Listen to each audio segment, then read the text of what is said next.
गौ मन मोक्ष को भाव अमी गुण मन मोक्ष स्वरूप अमी। गौ मन मोक्ष को भाव अमी गुण मन मोक्ष स्वरूप अमी। गौ मन मोक्ष को भाव अमी गुण मन मोक्ष स्वरूप अमी।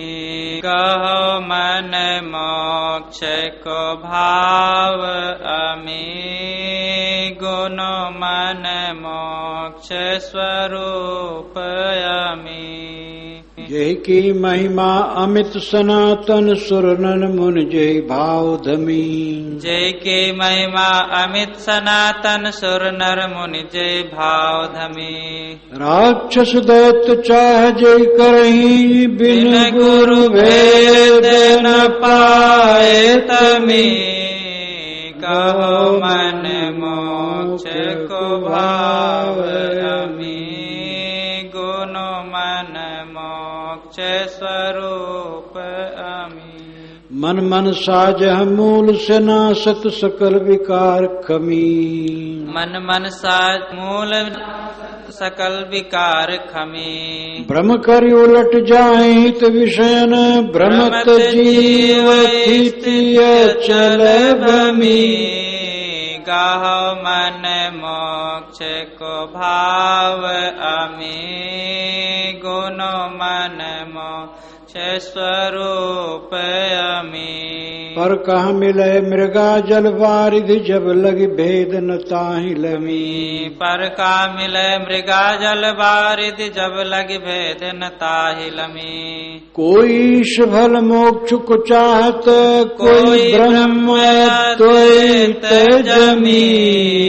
गाहो मन मोक्ष को भाव अमी गुण मन मोक्ष स्वरूप अमी।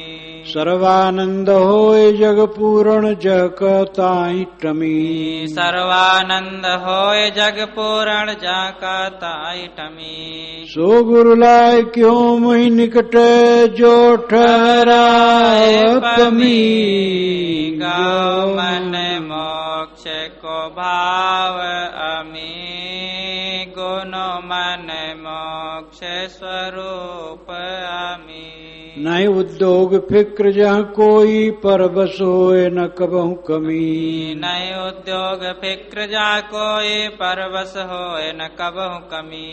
नहीं परतंत्र चाह को धारा राग द्वेष नहीं खाए गमी। गाहो मन मोक्ष को भाव अमी गुण मन मोक्ष स्वरूप अमी। काम कलेश जगत जानाहि लोभ मोह भय क्रोध घमी। काम कलेश जगत जानाहि लोभ मोह भय क्रोध घमी। सकल कामनांत होय जहाँ सोई मोक्ष समी। गाहो मन मोक्ष को भाव अमी गुण मन मोक्ष स्वरूप अमी। गौ मन मोक्ष को भाव अमी गुण मन मोक्ष स्वरूप अमी।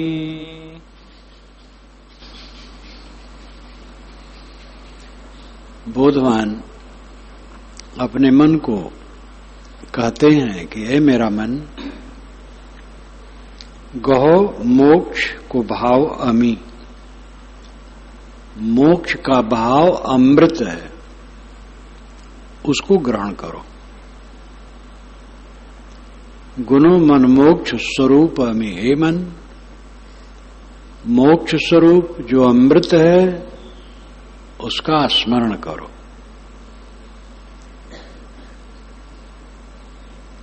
आत्म अस्तित्व अमृत है, अमर है, क्लेश रहित है, इसलिए स्वरूप का स्मरण करो। और वह जो सबसे असंग है, निराधार है, अद्वैत है, केवल है, अकेला है, इस भावाकार वृत्ति में जियो। अवंततः सब स्मरण छोड़ के शांत हो जाओ, निर्विकल्प। मन को आत्मा में लीन कर दो जो कहा जाता है, लीन करना क्या है? आत्मा अखंड है, अमर है, शुद्ध बुद्ध, उसमें कुछ लीन नहीं होता है। मन का विश्राम पा जाना आत्मलीनता है। मन न चलना आत्मलीन हो जाना। जब तक कुछ बनोगे मन शांत नहीं होगा। बनना छोड़ दो। हम कुछ बनते हैं और अहंकार हमें जलाता है। अगुआ बनो, मालिक बनो, गुरु बनो, महंत बनो, ज्ञानी बनो, विद्वान बनो, प्रवक्ता बनो, संपन्न बनो, बस चलो। ये सब देहोपाधि का है, प्रपंच क्षणिक है। कुछ रह नहीं जाएगा, सब शून्य हो जाएगा। कुछ बनो मत। देह है, व्यवहार है। अनेकों की सेवा और सहयोग से आपका जीवन और कल्याण का कार्य चलता है। इसलिए आप भी सेवा करो, अपनी योग्यता शक्ति के अनुसार सेवा करो। श्री विमल साहब ने हमें यही बताया। जब साधु मार्ग में आ गया तो उस समय वह और निहाल साहब और गुरचरण साहब ये तीनों गुजरात में थे। तो बुरहानपुर में मिले। मैं अपने बड़े भाई आज्ञा साहब के साथ गया था। फिर पीछे और संत गए तो हम 7 गुरु भाई वहां हो गए। तो तल घर में विमल साहब निहाल साहब का आसन रहता था और मेरा ऊपर धर्मशाले में। उसको धर्मशाला कहते थे, सब संत ही रहते थे। तो उनके पास जाके बैठता था। मेरी सेवा भावना को देख करके वो मुझे समझाए। और उन्होंने अपना अनुभव बताया कि जब तुम्हारे घर जाता था तो मुझे लगता था कि तुम साधु तो अच्छे होगे लेकिन सेवा नहीं कर पाओगे, लेकिन यहां देखता हूं तुम आगे रहते हो सेवा में। तो देखो, अपनी शक्ति के अनुसार सेवा करो। बहुत ज्यादा करने के चक्कर में न पड़ो, तो पीछे थक जाओगे, तो कम करोगे। इसलिए जितना कर पाओ करो। करने को उत्साह रहना चाहिए और शक्ति के अंदर करना चाहिए। ये विमल साहब ने कहा। निहाल साहब तो विमल साहब का परिचय नहीं था, उसके पहले ही कुटी पर परिचय हुआ था। जब पिताजी के साथ कहीं जा रहा था और वहां रुका था। निहाल साहब 22 वर्ष के थे और एक संत और थे और कोई नहीं था। तो वहां दोपहर रहे। तो पिताजी प्रश्न करें तो साहब कहें कि गुरु जी से पूछिएगा। वो बेचारे उत्तर देने में भी असमर्थ न है और डरे भी कि ये पंडित आदमी है, हम समझा नहीं पाएंगे। तो और मैं चुपचाप बैठा रहूं।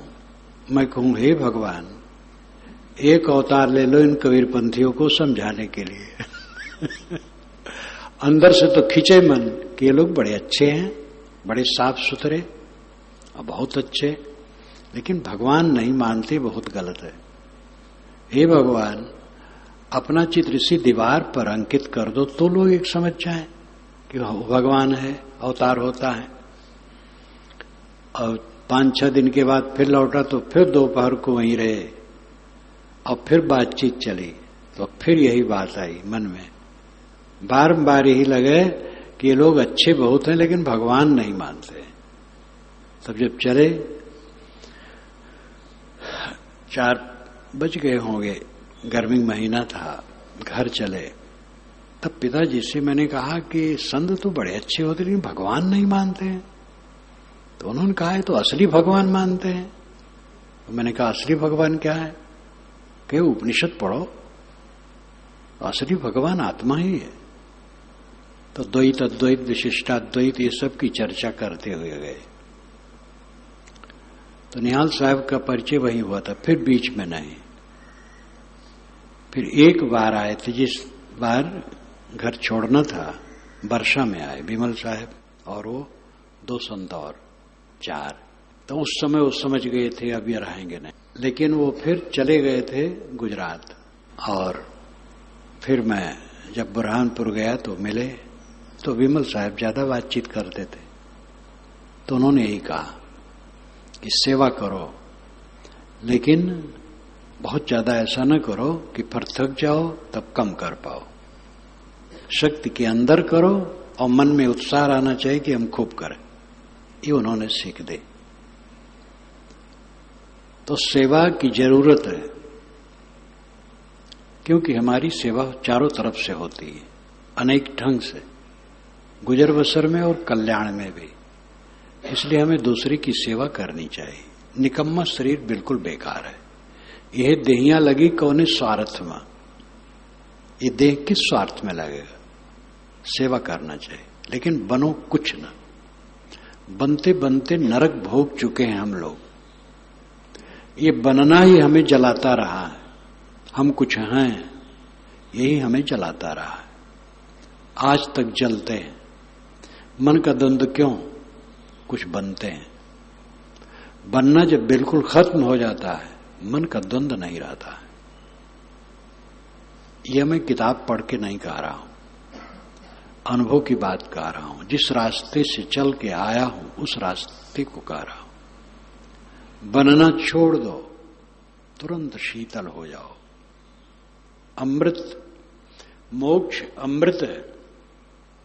मोक्ष मरने के बाद की बात नहीं है, इसी जीवन में। और जो इस जीवन में वही सब समय है, अनंत काल के लिए है। इस जीवन में रहते रहते बनना छोड़ दो और सब ऑब्जेक्शन सह लो, सब निंदा बुराई सह लो, सब अपमान सत्कार सह लो और एकदम तृण रहित आग की तरह शांत हो जाओ। बस यही मोक्ष है। इस मोक्ष का भाव समझो और ठहरो। समझना, मनन करना एक स्थिति है। दूसरी स्थिति है ठहर जाना, कुछ न सोचना, संकल्प शून्य हो जाना। जय की महिमा अमित सनातन, सुर नर मुनि जय भाव धमी। जिसकी महिमा अमित काल से, सनातन काल से, सब समय से सुर नर मुनि ने इसका भाव धमी धारण किया, ध्यान दिया, प्रतिपादन किया। देवता भी, मनुष्य भी, मुनि भी। देवता मनुष्य, मनुष्य सब मनुष्य में है। राक्षस दैत्य चाह जय करही, बिन गुर भेद न पाए तमी। जिसको राक्षस और दैत्य भी चाहते हैं। राक्षस दैत्य भी मनुष्य ही है। आज हम उसको भयंकर कहते हैं, लेकिन राक्षस और दैत्य कुलोत्पन्न अच्छे अच्छे सुसभ्य सुशीलवान होते थे। और सब जैसे आज कुर्मी, उराव, तेली, धोबी, तमाम बाभन ठाकुर नाम धरे हैं, तो ऐसे सब नाम था और कुछ नहीं, केवल नाम। मनुष्य सब बराबर। साहब कहते हैं जिसकी महिमा अनादिकाल से, सनातन काल से सुर नर मुनि राक्षस दैत्य सभी बखानते हैं और उसकी चाहना करते हैं, लेकिन बिन गुरु भेद न पाए तमी। तमी उसका बिना गुरु के भेद नहीं मिलता है। हर दिशा में गुरु की जरूरत होती, उस्ताद की जरूरत होती, रास्ता दिखाने वाले की जरूरत होती है। इसलिए गुरु की जरूरत है, जो उस रास्ता पर चला हो वो बताएगा। मन मनसा जह मूल से नासत सकल विकार खमी। मोक्ष की स्थिति है मन और मनसा जहां मूल से नष्ट हो जाती है। मन एक औजार है सोचने का, मनसा इच्छाएं, मनसा भावना इच्छा, ये मूल से नष्ट हो जाते हैं। मन का नाश ही तो मोक्ष है, लेकिन मन का नाश कर देने से बोध नहीं होगा। मन जीवन भर है, मन का नाश है मन की गांठ का नाश, अहंकार का नाश। अहंकार का नाश हो जाने पर कामना अपने आप कुछ नहीं रहती, और ऐसा मन अत्यंत सरल होता है, विनम्र होता है, कहीं उलझने का चांस ही नहीं। दूर के निकट के लोग उलझ जाएं, वह नहीं उलझेगा, वो अपने आप में सदैव तृप्त रहेगा। मन मनसा जह मूल से नासत, मूल है अविद्या, अविद्या नष्ट हुई, विपरीत बोध अविद्या है, विपरीत समझ अविद्या है। देह मैं हूं ये भाव अविद्या, मैं शुद्ध चेतन हूं, असंग हूं, आकृत विहीन निर्मल, ये विद्या है। मूल के सहित जब मन मनसा का नाश हो जाता है, अविद्या मिटी, मन का अहंकार विलीन हुआ, एकदम लाओत्से की भाषा में पानी की तरह नीचे, सबसे नीचे बह गया।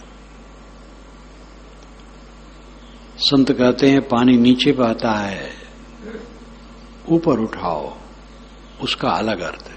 नीचे बहने का मतलब विकारों में बहना, लेकिन लाओत्से का जो नीचे बहना है वो विनम्र हो जाना है। पानी टूटा टूटा, कण कण, एकदम कोमल शीतल, नीचे से नीचे बह गया और सबको पोषण देता है। इसी प्रकार अपना मन सबसे नीचे हो जाए, कोमल हो जाए, शिशु की तरह हो जाए। संत लाओत्से ने कहा, अपने पुंसत्व को समझकर जो स्त्रीत्व को संभालता है, अपने स्त्रीत्व को, तो कितने लोग भटक गए अर्थ में, मार इतना विकार बना डाले कि जो संत होता है वो तो स्त्रीत्व वाला हो जाती, स्त्रीत्व भाव आ जाती है। इसीलिए बुद्ध महावीर के दाढ़ी मूछ नहीं थी, वो स्त्रीत्व भाव में पहुंच गए थे। ये इतनी बकवास की बात। उनका कहने का अर्थ है सब में पुंसत्व और स्त्रीत्व होता है, स्त्री पुरुष सब में। पुंसत्व है साहस, स्त्रीत्व है विनय, कोमलता। तो अपने साहस को समझो, साथ साथ विनम्रता को समझो। साहस दुस्साहस हो जाएगा अगर विनम्रता नहीं रहेगी। इसलिए अपने पुंसत्व को समझो और स्त्रीत्व में वर्तमान करो, साहस समझो और विनम्र होकर के बर दो। कहने का तरीका है सब, बात अंत में घूम घुमा के वही है, अहंकार ममकार का पूरा विसर्जन। भव सागर से पार होना चाहो, अहंकार ममकार का विसर्जन करो। भव सागर मन का द्वंद है, निर्द्वंद मन, शीतल मन, शांत मन, परमानंद है। मन मनसा जह मूल से नासत, सकल विकार खमी, सारे विकार खमी खत्म हो जाते हैं। मन का द्वंद विकार है। भ्रम कर उलट जाय हित विषयन भ्रमत जीव थित अचल भ्रमी। भ्रम कर उलट जाय हित विषयन, जीव भ्रम करके भटक करके उलट करके विषयों की तरफ चला जाता है स्थिर सुख के लिए। स्थिर सुख मोक्ष में है, सबसे लौट आने में है। लेकिन जीव भ्रम करके अपने से उलट करके बाहर जाहे हित उस परमानंद के लिए विषयों को पकड़ता है। भ्रमत जीव स्थिति अचल भ्रमी, जीव भ्रमता है स्थिति अचल, स्थित अचल स्थित को प्राप्त करने के लिए वो भटकता है। भ्रमी पद बैठने के लिए है। जीव परमानंद चाहता है, परम सुख चाहता है, परम शांत चाहता है, लेकिन भ्रम करके अपने से उलट कर बाहर होकर विषयों को पकड़ता है, उसमें स्थिरता चाहता है और कहीं स्थिरता नहीं। काम भोग में, सम्मान भोग में, स्वाद भोग में, लोगों की गामागामी में, भीड़ भड़क्का में कहीं भी स्थिरता नहीं। भीड़ भड़क्का क्षणिक। जवाहरलाल जहां जाए तहां लोग इतनी भीड़ करें उनको देखने के लिए। महात्मा गांधी कई जगह उनको देखने के लिए मकानों पर, पेड़ों पर चढ़कर, लेकिन वो समय से, बाकी समय तो अपने कमरे में, वहां कौन। और जवाहरलाल अस्वस्थ हुए, हल्का हल्का लकवा भी हो गया था। उसी समय चीन से हार भी हुई थी युद्ध में। फिर अमेरिका के सहयोग से स्थिरता आई और उनके दिल को धक्का लगा। चीन से मैत्री भाव वे किए थे, लेकिन चीन ने धोखा दिया। जवाहरलाल आदर्शवादी और उदार थे, राजनेता थे, लेकिन छल कपट वाले नहीं थे।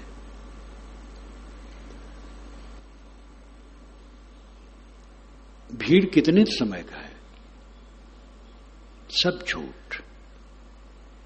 पर कहा मिले मृगा जल बारिद, जब लग भेद न ताहि लमी। विषयों में जीव सुख चाहता है, भीड़ भड़क्का में, संबंध में, द्वैत में, अपने से अलग सुख चाहता है। साहब कहते पर कहां मिले मृगा जल बारिद। मृग जल में बारिद कहां मिलेगा। बारिद समुद्र है, मृग जल जेठ की धूप की लहरियों में पानी का आभास मृग को होता है, उसमें समुद्र कहां पानी का मिलेगा। ये प्राणी पदार्थों और दृश्यमान जगत में स्थिर आनंद कहां मिलेगा। जब लग भेद न ताहि लमी, जब तक उसका भेद नहीं जानते कि ये भ्रम है, बाहर भ्रम है। कोई ईश भल मोक्ष को चाहत, कोई ब्रह्म अद्वैत जमी।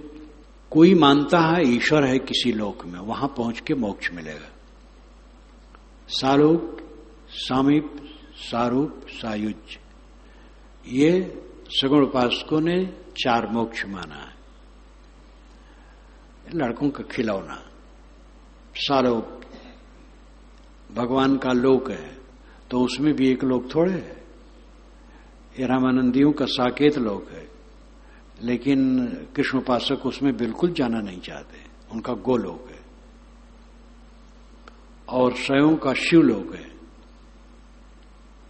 तो इस प्रकार अलग अलग लोक है। मन का खिलौना लोक है भगवान का, जो जहां पर 12 सूरज उगते हैं, लेकिन उसमें गर्मी नहीं रहती, कष्ट नहीं होता है, और विविध कल्पनाएं हैं। तो जो सालोक के मुक्ति की कल्पना करके साधना करता है, तो भगवान के लोक में वो बसता है सदा के लिए। और सामीप्य जो चाहता है, तो उसके निकट। सालोक में तो उस लोक में है, कहीं बिल्डिंग उसकी है, आके भगवान को देख लेता है। और जो सामीप्य मुक्ति चाहता है, तो उसके निकट रहता है। और जो सारूप्य मुक्ति चाहता है, भगवान के रूप वाला हो जाता है, लेकिन वो सृष्ट नहीं बना सकता है, केवल मुक्ति का आनंद ले सकता है। सृष्टि का हक तो भगवान अपने पास रखता है, और जो सायुज चाहता है वो जाकर के भगवान में घुल मिल जाता है।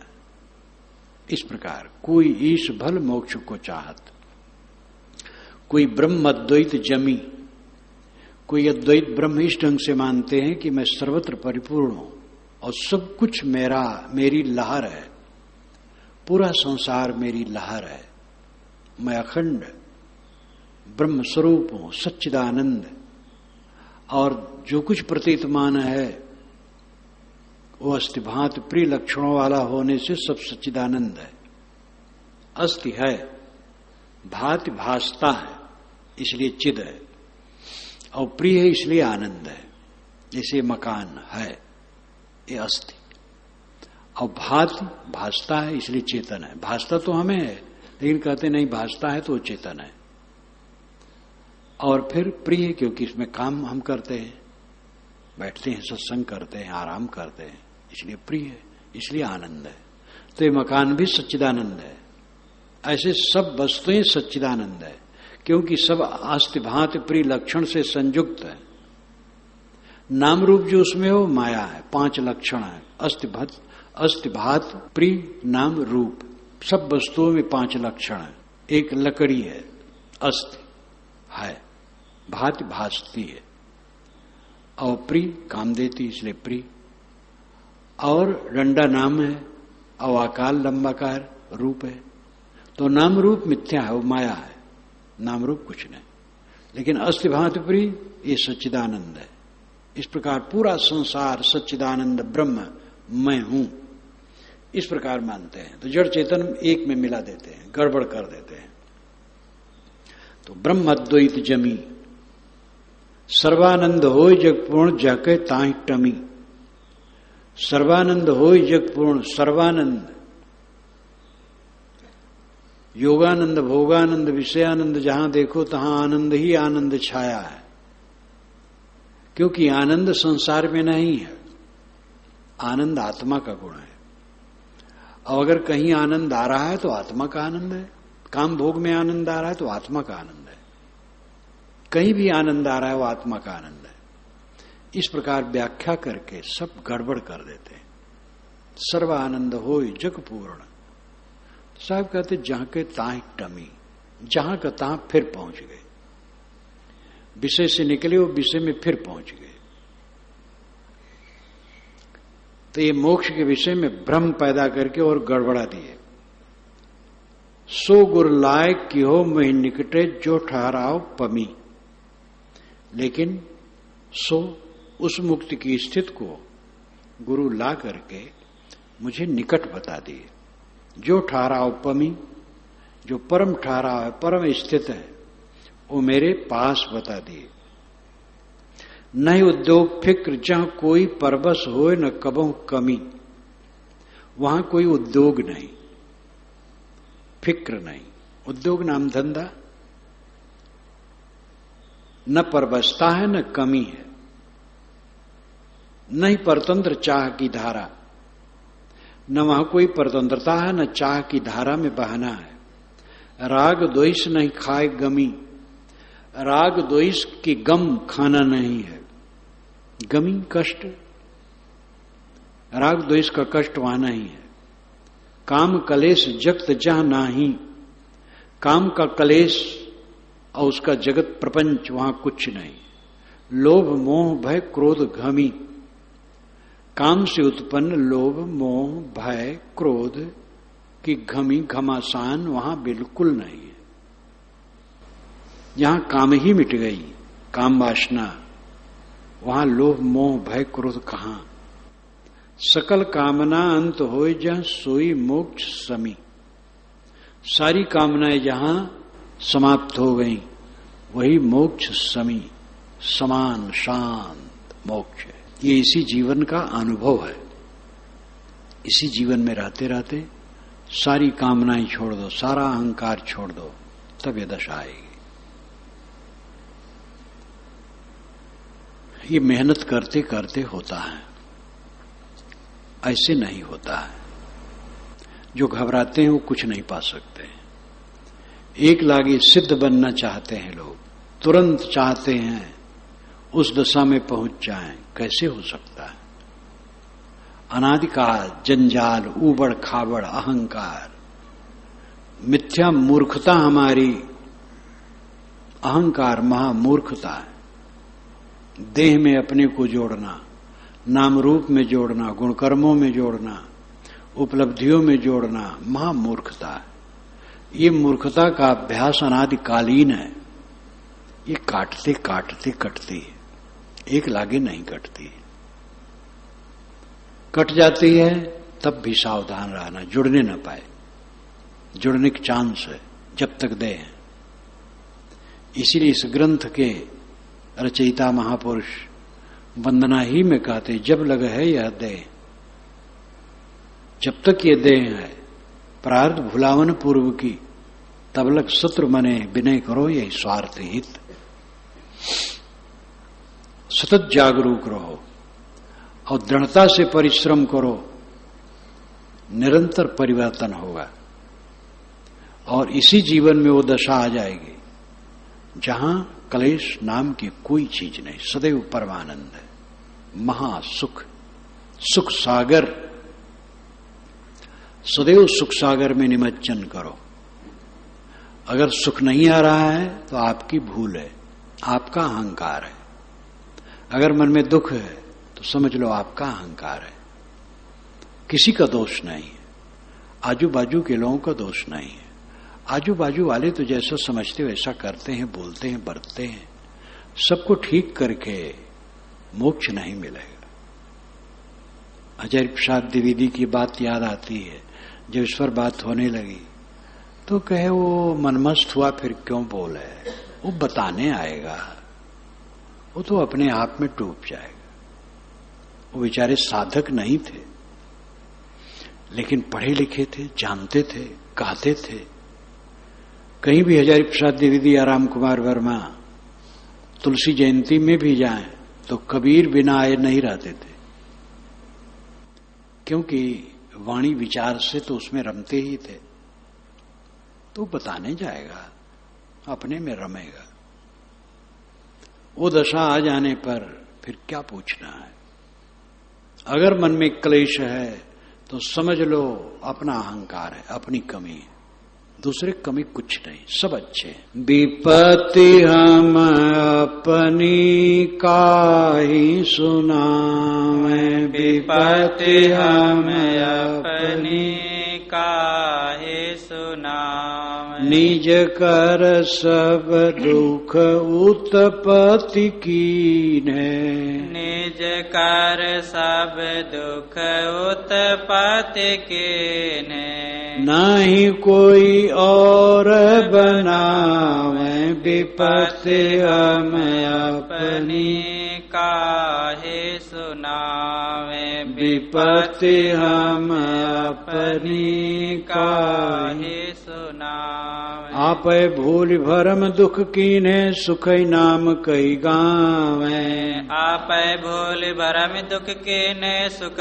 नाम कई गावे, पंच विषय अध्यास अनादि भोगी भोगी उपजावे, विपत्ति हम अपनी काहे सुनावे, विपत्ति हम अपनी काहे सुनावे, सोदती अब सन्मुख हुए बारंबार खिंचावे, सोदती सब सन्मुख हुए बारंबार खिंचावे, तही दुख मेटन चाहता में सा भोगी के पुनः बढ़ावे, विपत्ति हम अपनी काहे सुनावे, विपत्ति हम अपनी काहे सुनावे, भोगति बढ़े सो जानति रहते तब वह सुहावे, भोगति बढ़े सो जानति रहते तब हो वह सुहावे, यह दुर्दशा लखा हम अपनी नहीं आसक्ति हटावे, विपत्ति हम अपनी काहे सुनावे, विपत्ति हम अपनी काहे सुनावे। ते ते अधम कौन हत भागी जो फिर गफिलावे। ते अधम कौन हत भागी जो फिर गफिलावे। दुख भोगें पर यत्न करें नहीं निज कर शत्रु बनावे। विपत्ति हमें अपने काहे सुनावे। विपत्ति हमें अपने काहे सुनावे। काम लखें तब काम नहीं हम परखत तुरत न सावे। काम लखे तब काम नहीं हम परखत तुरत न सावे। दय दय तलब ताहि बल कई के सुख मानंदी लावे। विपत्ति हमें अपनी काहे सुनावे। विपत्ति हमें अपनी काहे सुनावे। लय लय करवा प्रबल भयो अब लय निज शक्ति दुखावे। लय लय करवा प्रबल भयो अब लय निज शक्ति दुखावे। शक्ति दे बिन शून्य सरिस वह निज बल निज ही रहावे। विपत्ति हमें अपनी काहे सुनावे। विपत्ति हम अपनी काहे सुनावे। जड़ चेतन जज काम न कोई निज निज शक्ति रहावे। जड़ चेतन तज काम न कोई निज निज शक्ति रहावे। क्रोध लोभ मोह सब तय सही सुख मान कीड़ी लावे। विपत्ति हमें अपनी काहे सुनावे। विपत्ति हमें अपनी काहे सुनावे। पारक सिद्धांत दूसरे को दोष नहीं देता है। भगवान ने हमें दुख में डाल दिया, ईश्वर की माया हमें नचा रही है, ऐसा पारखी नहीं कहता है। भगवान ने हमें दुख नहीं दिया है, किसी ईश्वर ने हमें दुख नहीं दिया है, किसी ईश्वर और ब्रह्म की माया ने हमें परेशान नहीं किया है। हमारी अपनी माया, अपनी मूर्खता, अपना अहंकार, अपनी भूल हमें दुख देती है। विपत्ति हम अपनी काहे सुनावें। हम अपनी विपत्ति किससे कहें? सारा दोष तो अपना है, किसको दोष दें?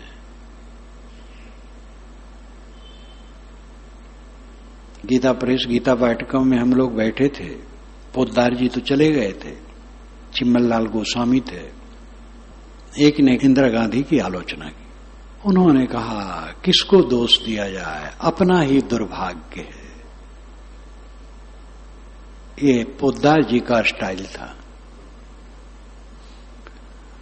बड़े लोग दूसरे को दोष नहीं देते, बड़ा वही है जो विनम्र हो गया है। अपना ही दुर्भाग्य है, किसको दोष दिया जाए। तो सब चुप हो गए। राजनीति में तो क्या, जब धर्म नीति में संतों की निंदा होती है तो राजनीति में तो निंदा होती ही है। इंदिरा गांधी की बात उनको अच्छी नहीं कुछ लगी होगी, तो उन्होंने कहा, कुछ आलोचना शुरू की। तो चिम्मल गोस्वामी ने ऐसा कुछ कहा कि सब शांत हो गए। उन्होंने कहा किसको दोष दिया जाए, अपना ही दुर्भाग्य। विपत्ति हम अपनी काहे सुनावें। अपनी विपत्ति हम किसको कहें? किसी ने हमें दुख दिया हो तो रोए गावें। हम ही ने हमको दुख दिए हैं, हम ही ने अपने को पतित किया है, हम ही ने अपने को गड्ढे में डाला है। निज कर सब दुख उत्पत्ति की ने नहीं कोई और बनावे। अपने हाथ से हमने सारा दुख उत्पन्न किया है। निज कर, निज हाथ, अपने हाथ से हमने सब दुख उत्पन्न किया है, नहीं कोई और बनावे। कोई और नहीं बनाया है दुख। आपे भूल भरम दुख के ने सुख नाम कही गावे। अपने को भूल करके अपना तृप्त काम स्वरूप, अच्छे स्वरूप, असंग स्वरूप भूल कर और विषयों में सुख का भ्रम करके दुख कीन्हे दुख बना डाले। स्वरूप की भूल और विषयों में सुख भ्रम, इसी से दुख बना। सुख ही नाम कही गावे और उसको हम सुख कहते हैं। विषयों में रमना सुख, लोगों में मिलना सुख, दुनिया से जुड़ना सुख माने, घाव माऊ करना। घाव माऊ बच्चे इकट्ठा हो करके एक दूसरे गला पकड़ करके प्रेम व्यवहार का बर्ताव करते हैं तो उसको घाव माऊ कहते हैं। तो घाव माऊ करने में हम आनंद माने, दुनिया से जुड़ने में आनंद माने।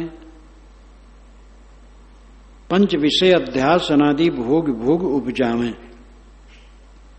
पंच विषय का अध्यास वासना अनादिकाल है, वही उठती है वासना और फिर भोगों को भोग भोग करके दुख उत्पन्न करते हैं।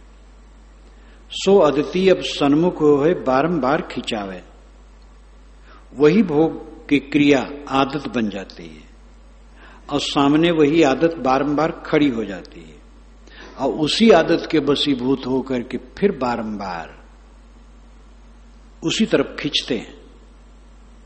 ते दुख मेटन चाहत हमेशा भोग के पुनः बढ़ावें। उस आदत को, दुख को मिटाना हम सदैव चाहते हैं, लेकिन भोग को भोग करके उसको मिटाना चाहते हैं। भोग को भोग करके नहीं मिटती है वासना, त्याग करके मिटती है। भोग में जितना पड़ेगा वासना और बढ़ेगी, त्याग से वासना शांत होती है। भोगति बढ़े सो जानती रहते तबहू वह सुहावे, ये उस क्षेत्रीय भाषा का प्रभाव है। भोगति और जानती रहते स्त्रीलिंग शब्द जैसे है। इसको तो मैंने कई बार कहा है, बाराबंकी जाता था तब ऐसी घटना कई बार हो जाती थी। बाहर जा रहा हूं, इधर में कोई संत आ गए, साहब ठाड़ी रहो, बंदगी कर ली। साहब ठाड़ी रहो। तो ये वहां क्षेत्रीय भाषक प्रभाव है। साहब की वाणी का किसी ने संपादन नहीं किया, ज्यों का त्यों है। प्रसंग इत्यादि भले जोड़ दिया गया हो, उसका नाम दे दिया गया हो, लेकिन मूल में उसमें कोई कुछ नहीं किया, ज्यों का त्यों। भोगत बढ़े सो जानत रहते, भोगने से वासना बढ़ती है ये बात जानते रहते हैं, लेकिन तबहू वह सुहावे, तब पर भी वही सुहाता है। इसी को तो मोह कहते हैं। पतंगी दीपक के निकट आते हैं और उनका एक पंख जलने लगता है, भाग नहीं पाते हैं, चिपक जाते, पक के जल जाते। यह दुर्दशा लखा हम अपनी नहीं आसक्ति हटावें। अपनी यह दुर्दशा हम देखते हैं रात दिन, लेकिन आसक्ति नहीं हटाते हैं। यही अविद्या है, यही जड़ता है। तेहते अधम कौन हतभागी जो फिर गफलावे।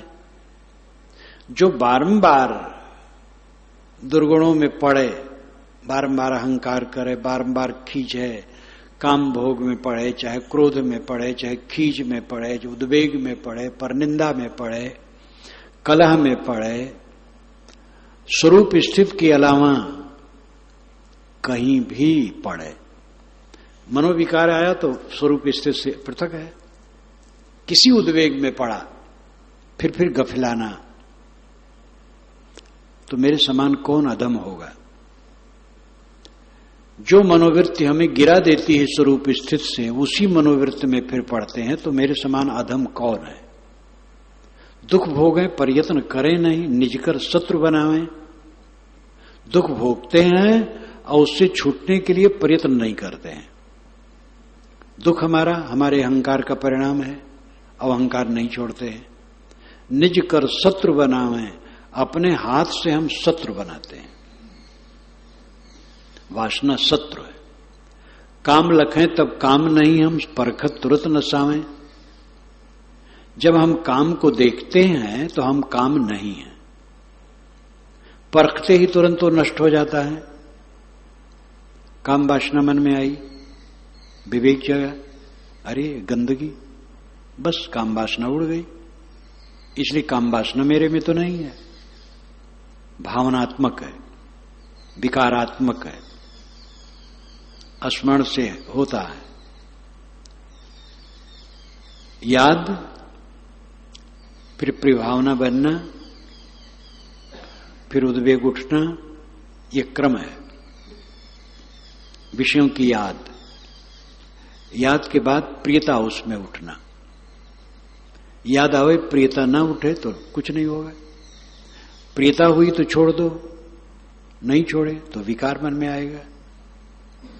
तो ये सब मन की लीला है, काम मेरे स्वरूप में नहीं है, औपाधिक है, संबंधित है, मन के अज्ञान से जुड़ा है। परखत तुरंत नसावे, परखते ही वो तुरंत नष्ट हो जाता है। दय दय तलब ताहि बल कई के सुख मानंदी लावे। मैंने तो काम को तलब दे दे करके बल दिया है। तलब तनख्वाह, मेहनताना,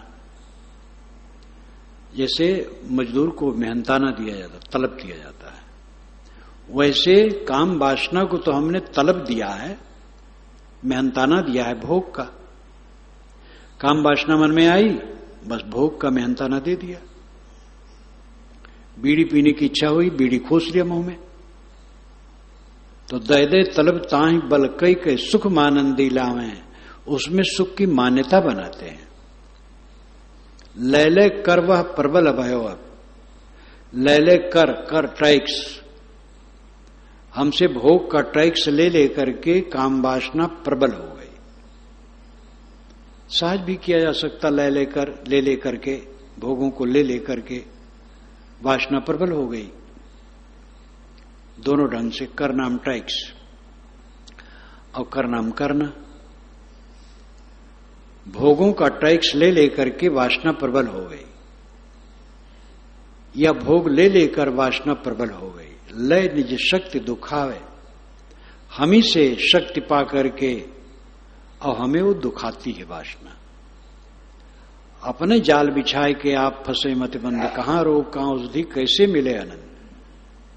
शक्ति देहे बिन शून्य सरिस, वह निज बल निज ही रहावे।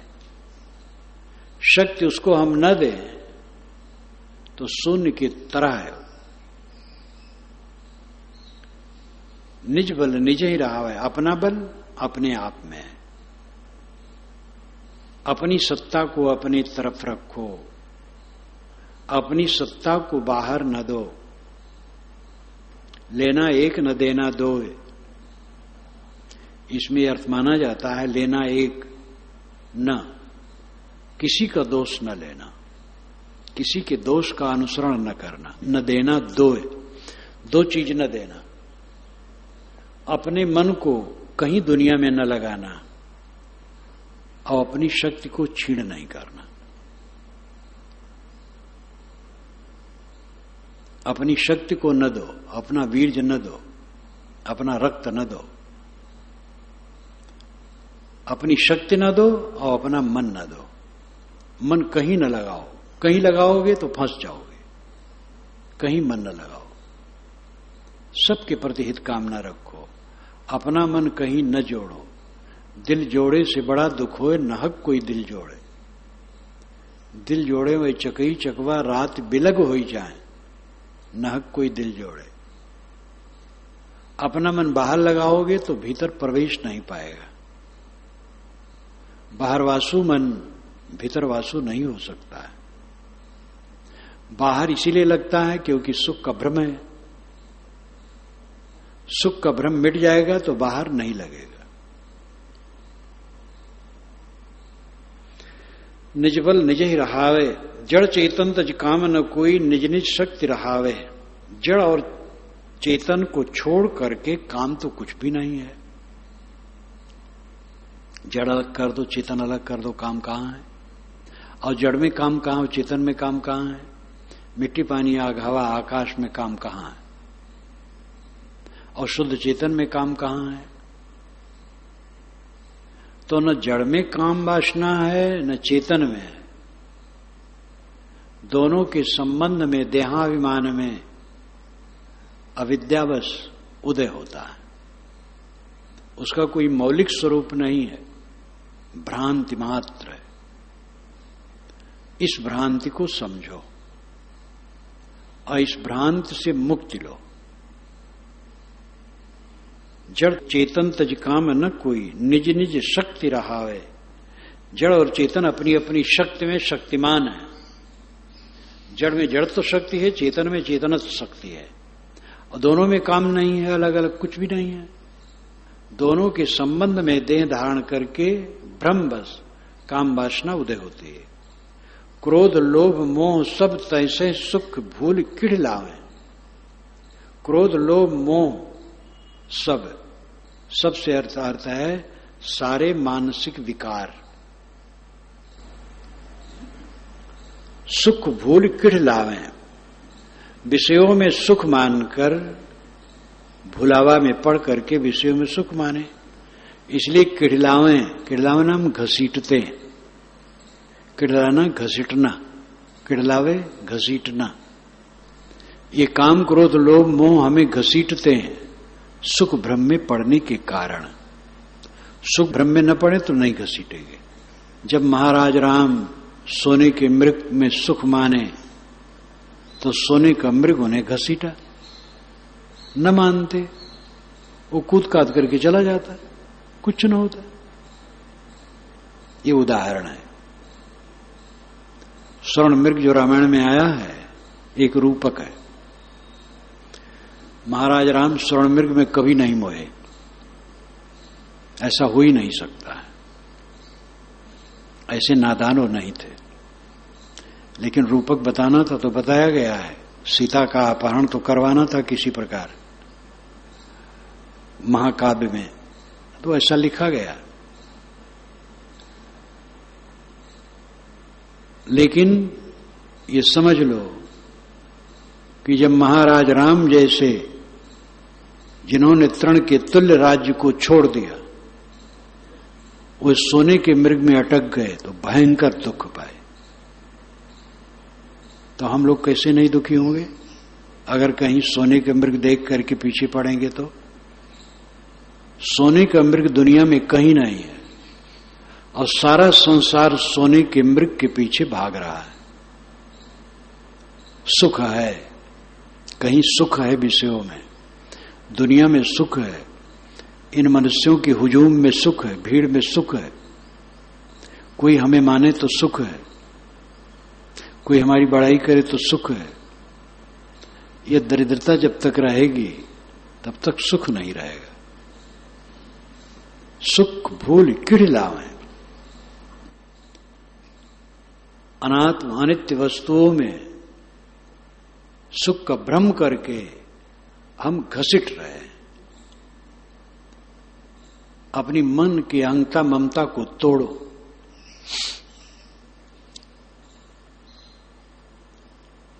विषय वासना की रस्सी टूट जाने पर खींचना बंद हो जाएगा।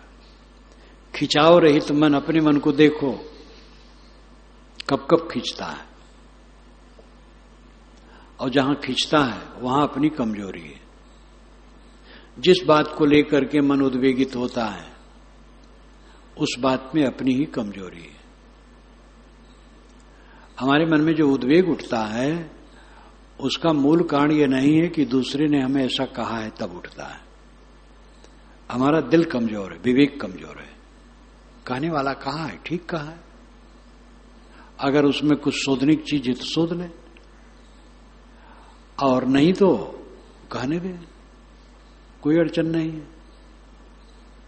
कोई हमें कुछ कहता है तो हमें अपने देखना चाहिए, सुधार लेना चाहिए, और सुधारने कोई चीज नहीं, बस ठीक है, दोनों में शांति है। तो हमारे अहंकार के नाते हम चलते हैं। इतना पक्का समझ लो, क्योंकि अज्ञान अवस्था में ज्ञान के विषय में अनुभव नहीं रहता है। ज्ञान का अनुभव ही नहीं रहता अज्ञान अवस्था में। ज्ञान की बतकही रहती है, अनुभव नहीं रहता है। जो निर्विकल्प नहीं हो पाता है, जो प्रशांत चित्त नहीं हो गया है, वो ये समझ भी नहीं पाएगा कि मन का उद्वेग शांत हो सकता है।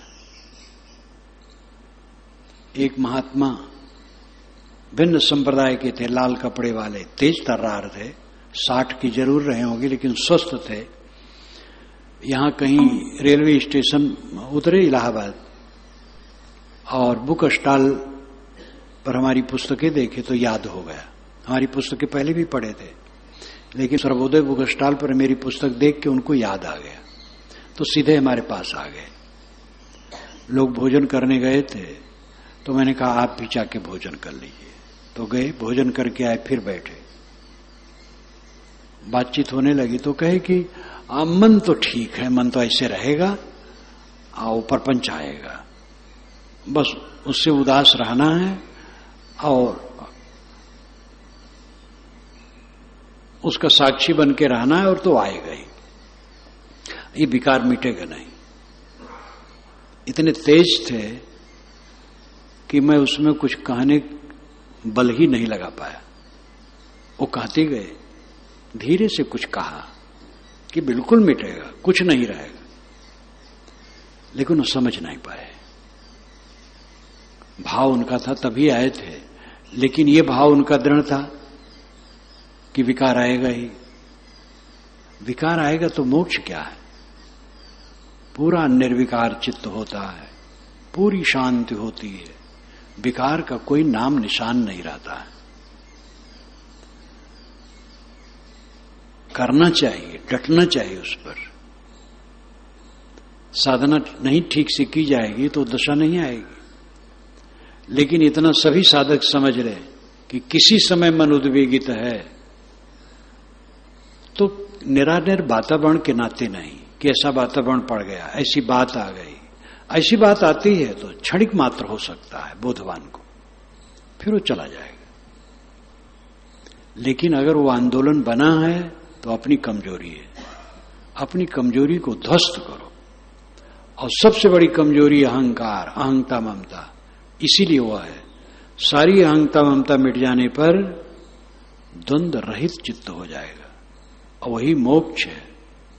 इसी जीवन में निर्द्वंद मन, प्रशांत मन, निर्विकार मन, निर्मल मन, इस स्थिति को सब अपनाओ।